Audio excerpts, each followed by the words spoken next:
At Bet365, we don't do ordinary. We believe that every sport should be epic. Every home run, every hit, every inning, every play. From the moments that are legendary to the ones that fly under the radar. See for yourself when you sign up today and get $150 in bonus bets when you bet just $5. Whatever the sport, whatever the moment, it's never ordinary at Bet365. 21 plus only. Must be physically located in Virginia. Gambling problem? Call 1-800-GAMBLER. Terms and conditions apply.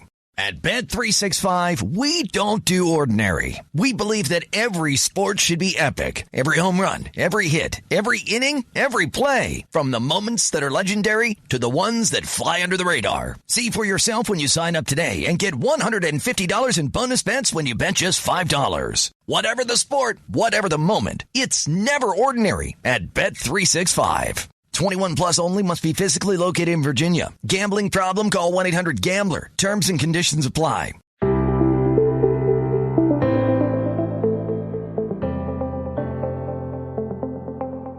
Hello and welcome to the Paddock and the Pavilion with me, your host, Stephen Wallace.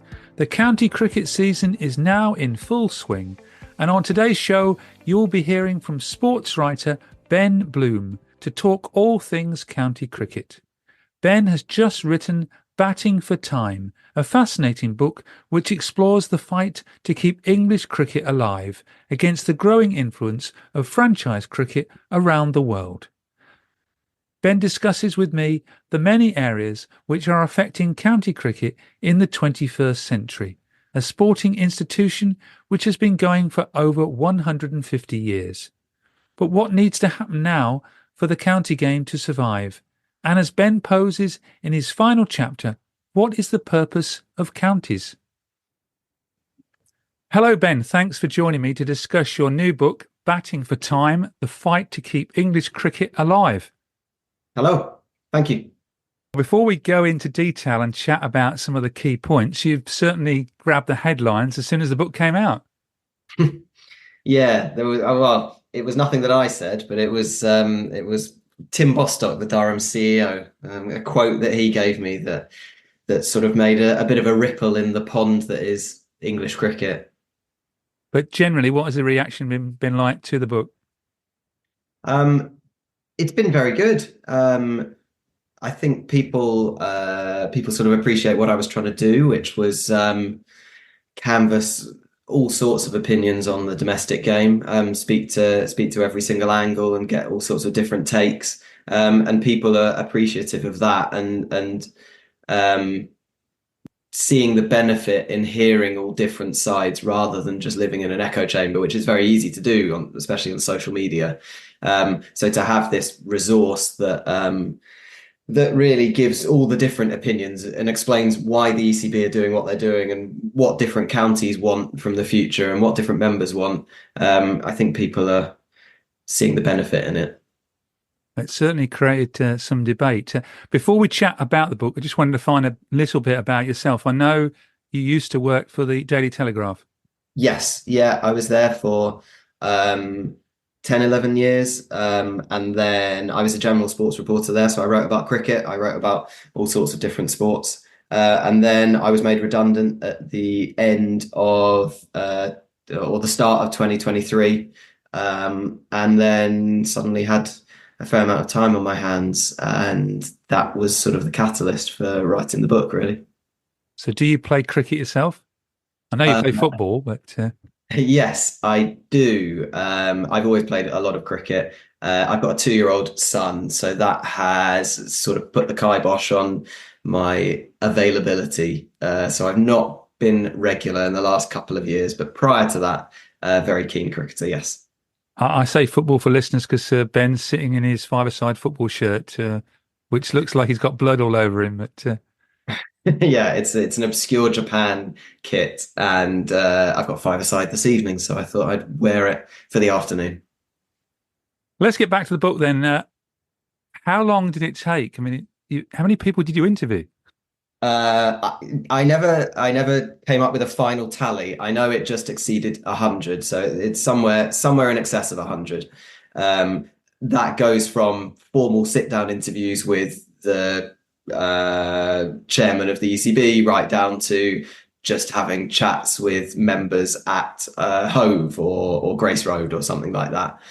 So I spoke to all sorts of people. It took the course of the 2023 cricket season, really. So I started at pre-season and finished at the day that Surrey won the title down at the Rose Bowl, and travelled around the country speaking to all sorts of different people. And this was young and old, wasn't it? Yeah, that's what I really wanted to get as broad a cross section as I possibly could. So I wanted to reflect every part of society that cares for English domestic cricket, whether they are over or underrepresented, whether they're not heard from at all, different minority groups, different ethnic backgrounds, different sexes. I wanted to try and speak to everyone that I possibly could and get all sorts of different takes on things. I think you definitely covered everything, which hopefully we can also touch on in this podcast. Did you get any hostility from any interviewees? No, I didn't get any hostility because I wasn't going out there putting any particular point of view across. I guess I maybe received some wariness from various different people, wary of thinking that if I was being in any way complimentary of the 100, for example, that I was in some way anti-county members, or vice versa. If I was speaking to someone who was looking to revolutionise the game, and I was talking about how important county membership is and how their voice isn't heard a lot, then perhaps some wariness that side. But no outright hostility. I think everyone sort of understood that I was looking to be a neutral figure in this. So county cricket's now been going arguably over 150 years. I think the first official winners is 1890. But why do you think in 2024 it's different from, say, 1962, 1914 and 2002? Yeah, there have been various points throughout county cricket's existence where the whole thing has looked to be teetering on the edge. Various financial crises that have come and gone. I think the main catalyst for this major period of change is franchise cricket. That is completely changing the global cricketing landscape. Really, it's not only trampling all over the domestic game, but it's threatening the international game. There's been a very clear hierarchy of international cricket sits above domestic cricket, and now suddenly you have franchise, which is growing. It's been around for T20 cricket's been around for 20 plus years. The IPL has been around for 15 plus years, but things have really kicked on in the last couple of years, with the advent, even last year alone, the advent of leagues like those in South Africa, the UAE, America. These leagues are popping up with huge amounts of money that no other form of cricket can really compare to. And that's putting everything at jeopardy, if you want to look at it that way, in terms of a negative framing of it. It's jeopardizing the sort of traditional hierarchy. And things are changing faster, and I would argue they're going to have greater repercussions than any other changes in recent, well, not in recent decades, in the history of cricket. Because financially, we've got Gloucestershire just lost 1.2 million. I think 5 counties had handouts. Worcestershire are talking about moving ground, so are Gloucestershire. Middlesex are having to play games away from Lords and haven't even got an overseas player. Yeah. A lot of counties are teetering on the brink, and trying to work out ways to remain solvent. I think that county cricket has never been awash with money, so that's nothing new. But sport is becoming ever more business-like. That goes across the board, not just cricket, in every sport.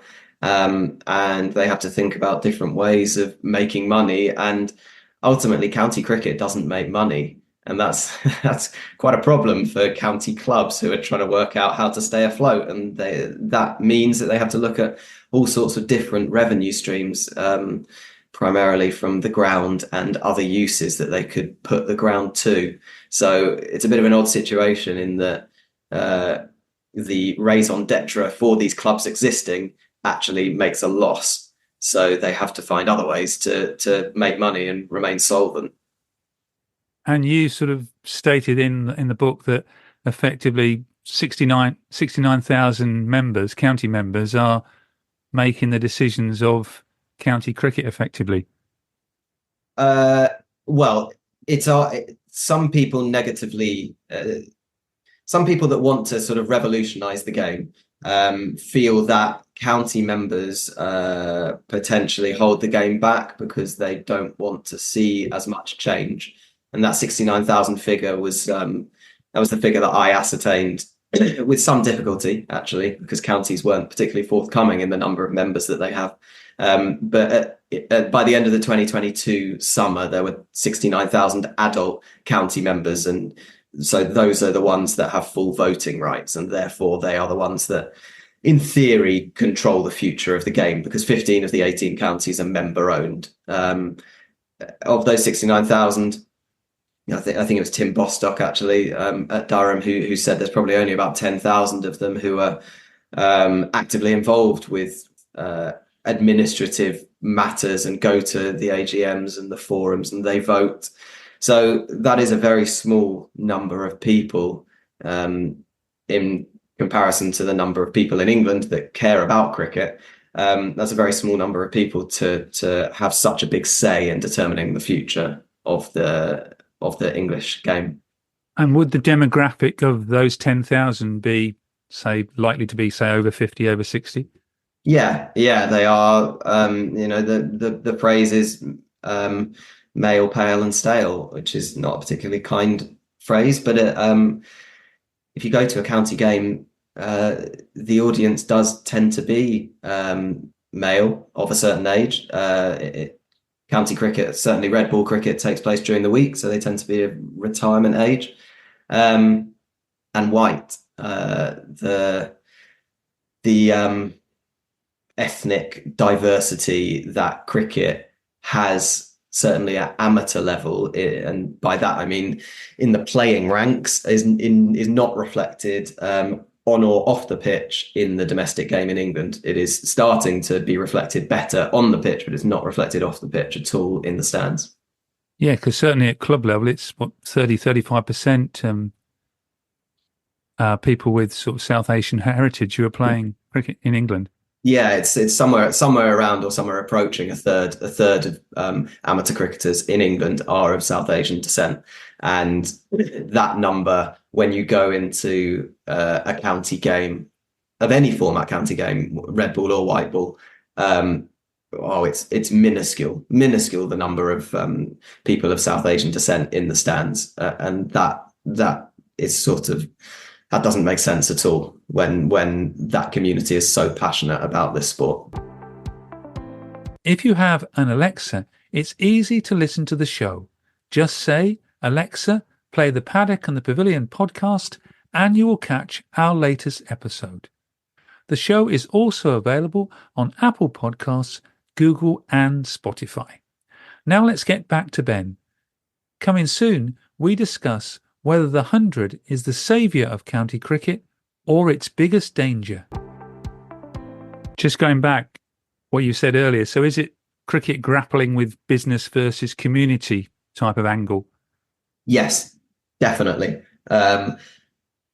One major question, I guess the overriding question of the whole book really is what do people want from English domestic cricket? What's its purpose? What is it here for?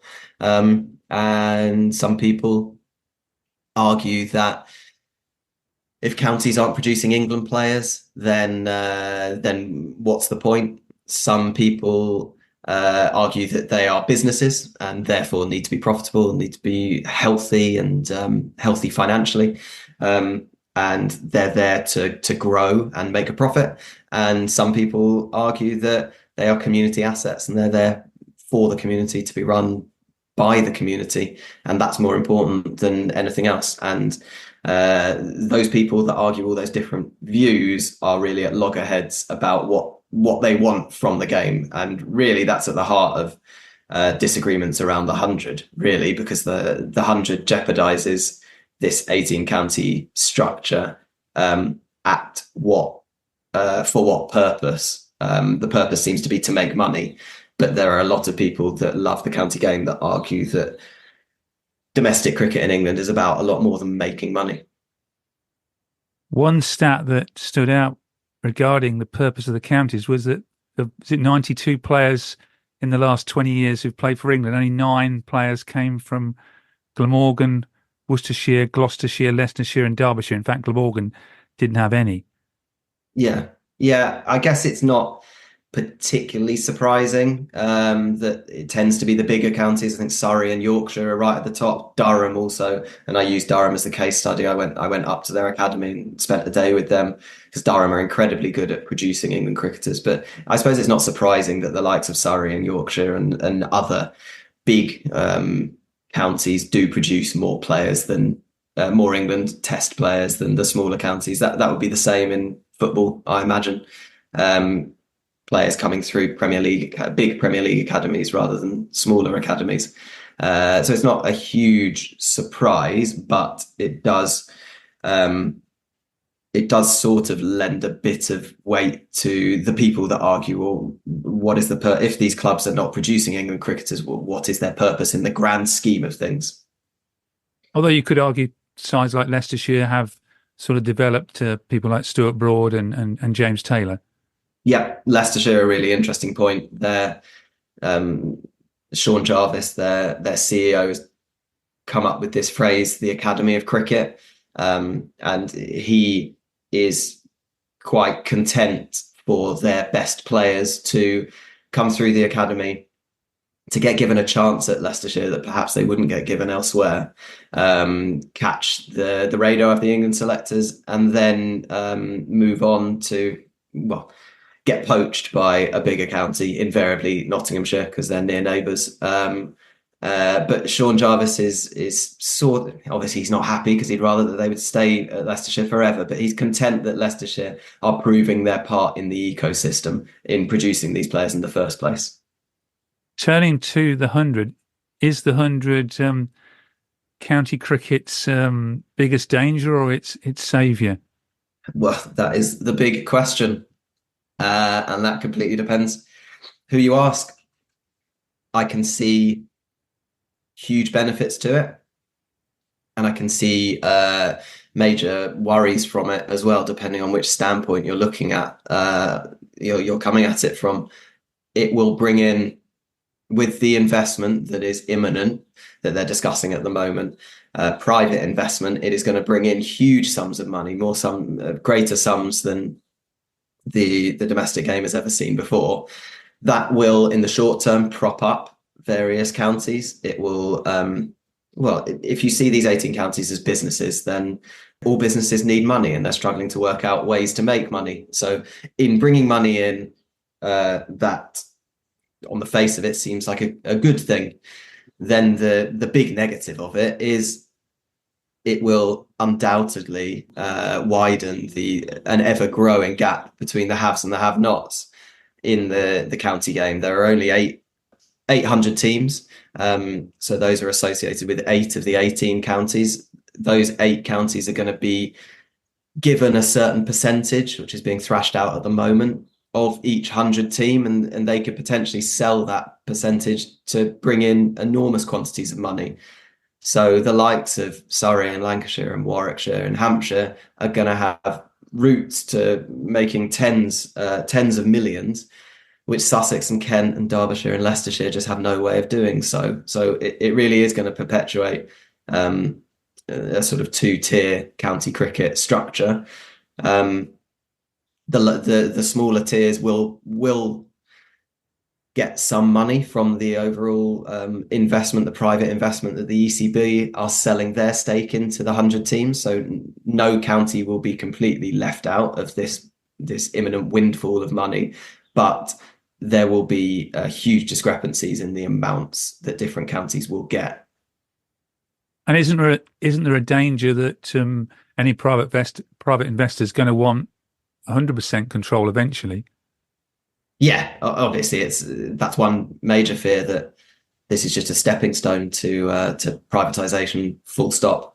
Who knows whether it will go down that route or not? But people look at football and rugby union and sports where clubs invariably go bust and disappear. Rugby union had a handful in the last 2 years. They've disappeared of top flight clubs. And cricket, despite all of the crises that it has had to weather over 150 plus years, no first class county has ever gone bust, which is a very strong argument for retaining a member owned model, because it seems to keep them alive, really. Whereas in sports where private ownership is the common way of doing things, these clubs do sometimes disappear if they're poorly run, or if the owner decides they're not interested anymore, or all sorts of other things might happen. And 100 teams owned by an investor, as you say, it doesn't mean they're always going to be good owners. They're going to want control of grounds and players and even the calendar. Yeah, that's the major fear, that who is England cricket selling itself to? Do we as cricket lovers want IPL franchises to be running the show, or American businessmen, or whoever it may be that decides to invest in relinquishing percentages of these teams? The English, the ECB, the counties themselves relinquish control, and if money becomes the driving factor and the overriding factor with each year that goes by, then do they chase the pound ever more every 5 or 10 years and relinquish more and more control? And then who knows? It's a slippery slope. That's a sort of doomsday scenario. But that's what the people that are anti the 100 fear happening. And where then does that leave the county championship and competitions like the draft, like the Blast? Yeah. Well, who knows? Who knows, really? It remains to be seen. The Blast is a confusing one already, because it's so important to the counties, but the 100 is a direct rival to it. It's not the same format, but it's ostensibly the same thing. So yeah, who knows? It's very difficult to say what the 100 will become, and therefore what the county competitions will become. At Bet365, we don't do ordinary. We believe that every sport should be epic. Every home run, every hit, every inning, every play. From the moments that are legendary to the ones that fly under the radar. See for yourself when you sign up today and get $150 in bonus bets when you bet just $5. Whatever the sport, whatever the moment, it's never ordinary at Bet365. 21 plus only. Must be physically located in Virginia. Gambling problem? Call 1-800-GAMBLER. Terms and conditions apply. At Bet365, we don't do ordinary. We believe that every sport should be epic. Every home run, every hit, every inning, every play. From the moments that are legendary to the ones that fly under the radar. See for yourself when you sign up today and get $150 in bonus bets when you bet just $5. Whatever the sport, whatever the moment, it's never ordinary at Bet365. 21 plus only. Must be physically located in Virginia. Gambling problem? Call 1-800-GAMBLER. Terms and conditions apply. At Bet365, we don't do ordinary. We believe that every sport should be epic. Every home run, every hit, every inning, every play. From the moments that are legendary to the ones that fly under the radar. See for yourself when you sign up today and get $150 in bonus bets when you bet just $5. Whatever the sport, whatever the moment, it's never ordinary at Bet365. 21 plus only. Must be physically located in Virginia. Gambling problem? Call 1-800-GAMBLER. Terms and conditions apply. Plus, the 100 has attracted a younger audience who like this sort of instant cricket, even like T10 tournaments, don't they?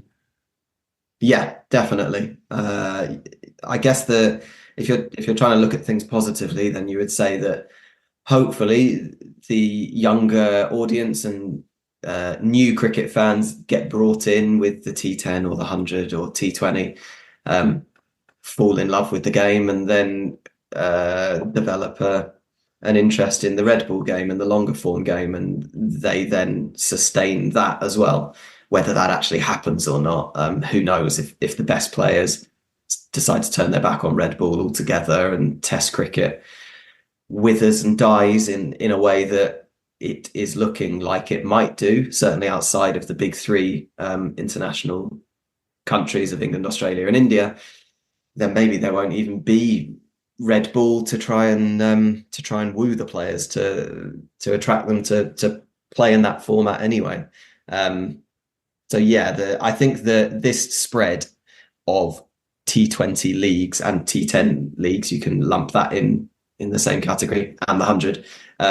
That's why this period is fraught with greater uncertainty than ever before, because it really is threatening all other forms of the game, and in capturing so much attention, it is threatening to remove the importance of the other forms of the game.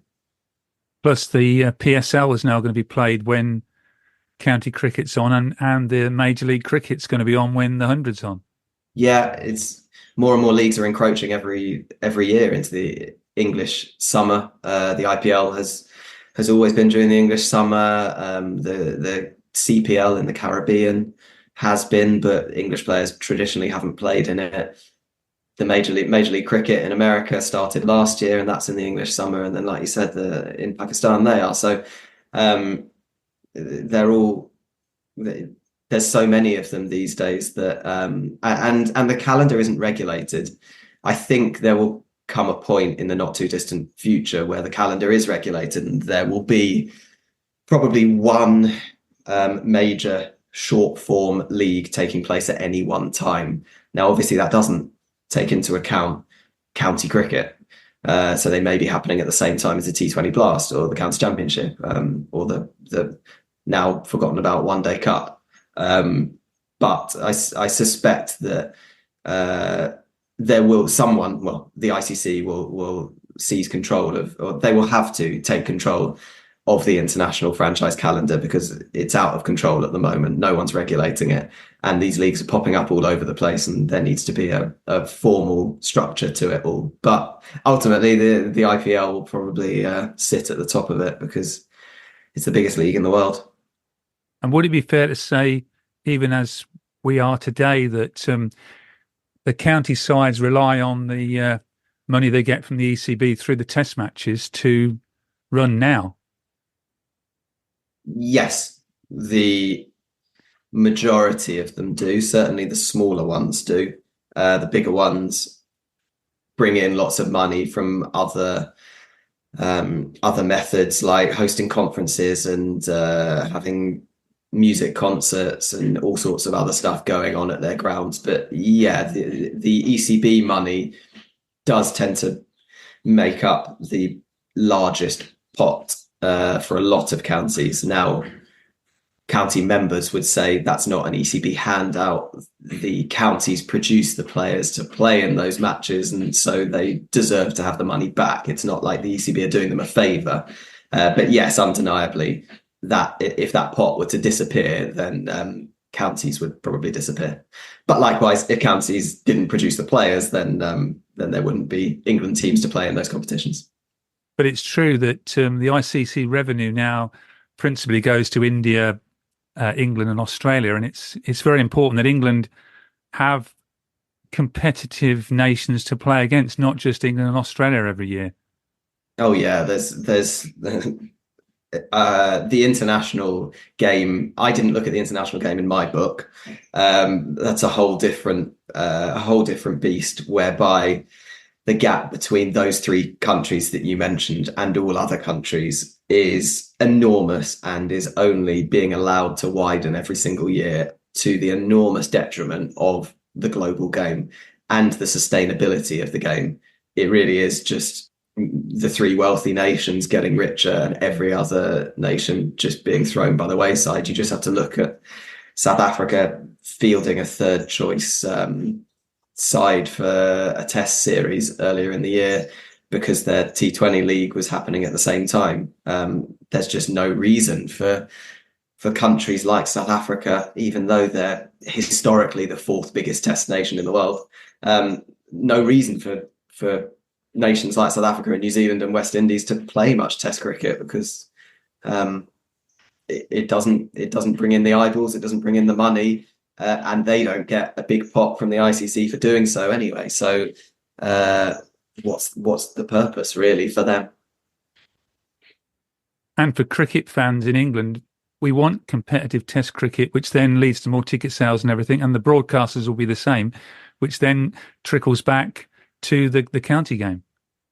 Yeah, definitely. And that is how it tends to work in England, because we value test cricket probably higher than any other nation that plays cricket, probably on a par with Australia. But it's incredibly short-sighted if you value it so much, it's incredibly short-sighted to want to strengthen your own product at the expense of so many other countries, because, like you say, who are you going to play against in the future? We mustn't forget women's cricket either. We just had Project Darwin, which has established 8 counties for the competition starting next year. Some of those counties aren't some of the test match grounds, though. Yeah, it was very interesting. The recent history of women's cricket in England is incredibly interesting, because they set up regional teams 4 or 5 years ago, because they did it intentionally to get away from counties, because they didn't think the appetite was there amongst counties to get involved in women's cricket. And in the space of not even a handful of years, the landscape has shifted entirely, to the point where women's cricket is going to be so crucial to the counties' viability, also importance and worth and value going forwards. I.e., if you're not involved in women's cricket, then you're not serving cricket as a whole. And so they've shifted things to like you said, to give the 8 top tier teams to 8 counties, and they did the bidding process, and they who was it? It was Somerset and Essex and Durham that are the non. Durham are an international hosting ground, but they were the non-100 teams that got the top tier women's counties, which is a benefit to them, because if you're not hosting international cricket and you're not if you're not hosting the 100 and you don't have a tier 1 women's county attached to you, then really your purpose in the whole English cricket ecosystem has to be questioned, because you just can't compete at the top table and you're not providing at the top table. So it's good news for the likes of Durham and Somerset and Essex, all 3 of whom would love to have 100 teams associated with them and host more international cricket. But bad news for those teams that have already lost out on those counties that have already lost out on various things. And now this is just another thing that they've lost out on. Certainly clubs like Sussex and Kent, who have a real rich women's cricket pedigree, and now will not have a top tier women's county associated with them. So is this really going to create a have and have nots amongst about 10 counties?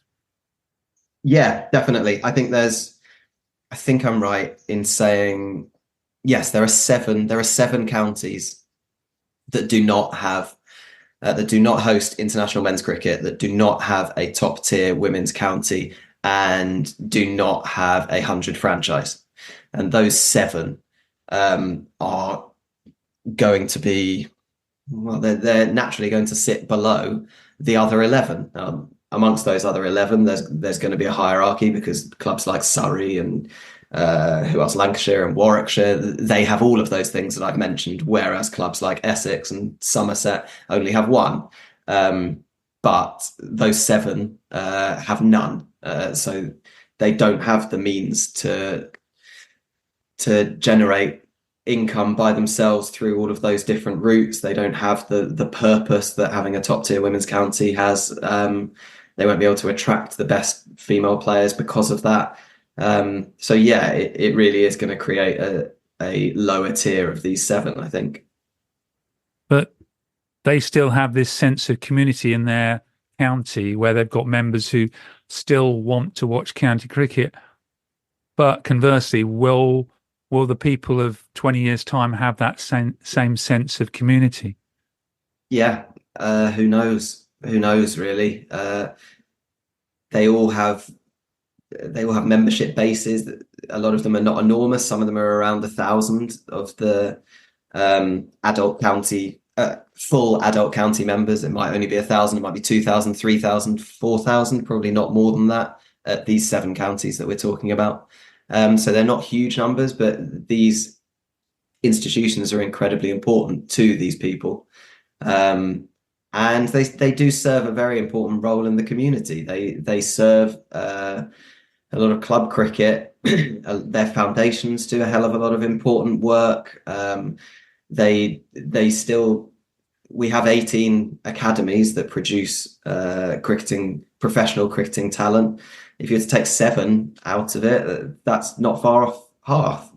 So suddenly that would just be lobbing off half of the cricket producing academies in the country. Notwithstanding the fact that, as you said earlier, they may not actually produce a lot of England Test cricketers, but they're still producing a lot of important professional cricketers or England cricketers in other formats of the game, just not Test cricket. So there's a lot of worth to these counties, regardless of whether they win things or anything like that, or how much money they make. There is really no answer. I think you did fantastically well in the book, which I enjoyed reading. I think it's a book you need to read relatively quickly to keep following the story. But how you managed to be impartial in the book? Yeah, I very much set out to be impartial because I didn't want to thrust my views on anyone, because my views just aren't really important. I don't think anyone's views are particularly more important than anyone else's. I really wanted to canvass everyone's views. But I am also, if I have to give an opinion, then I am pragmatic about these things. I do see that there does have to be change to adapt to society in 2024. Society as a whole needs to change and move with the times, and no sport is exempt from that. Cricket has broadly, notwithstanding various small changes, the county structure has broadly remained the same throughout its 150 plus year existence, and it is only right that they question whether that is correct to keep cricket strong, English cricket strong, moving forwards. I think most people would agree with that sentiment. The disagreements come with how they go about that change, and what is at the core of that. Our counties at the core of it, our 100 franchises at the core of it, is making money at the core of it. That's where the disagreements come in, and I completely understand that. And I'm torn. I'm a fan, a supporter of a smaller county in Sussex, so I, on a personal level, would find it very sad that they might become one of these have-nots. But I can understand the reasons why change does need to happen. You'd hope, though, the current leaders of the ECB, who are big county men, will do the right thing for English cricket. Yes, but the second half of that sentence is the big argument. What is the best thing for English cricket? They have a grounding in county cricket, so they as much, if not more, than any other previous senior figures at the ECB have counties at their heart and at their core. But Richard Gould, of the ECB chairman, when I spoke to him, and said that there was sort of lots of goodwill around him, that he'll do the right thing for the county game. He said that's very nice to hear, but he does have to be more pragmatic than that, and he does have to think of the broader picture. And he can't just think about the county game. He has to think about all the other facets of English cricket as well. It's a pretty thankless task, to be honest. Well, I don't know what the right answer is. We've had a good chat about it, but there's no real idea of what it'll be like in 5-10 years' time. You'll be writing another book then. It'll be very interesting to see in 10 years' time, to have a flick through the book and see what has happened and how it's changed. Because I think the decisions that are taken over the next year, some of which have been taken with regards to the women's top tier counties, but over the next few months and the next year, I think these decisions will really shape the future of English cricket, probably forever, really, certainly for the next 5 to 10 years. So this is such a crucial time, and it will, like you said, it'll be very interesting to see in a decade's time how things have turned out. Well, on that note, Ben, thank you very much for joining me on the Paddock and the Pavilion. And one final point: where can we get Batting for Time? Well, I think you can get it at all good bookstores. Really, you can go on Amazon. I think probably a large proportion of people buy books on Amazon these days, but it's always nice to go down to your local bookshop. See if they're stocking it. I think some county grounds are stocking it as well. Good luck with the book, and thanks again for joining us. Thanks for having me.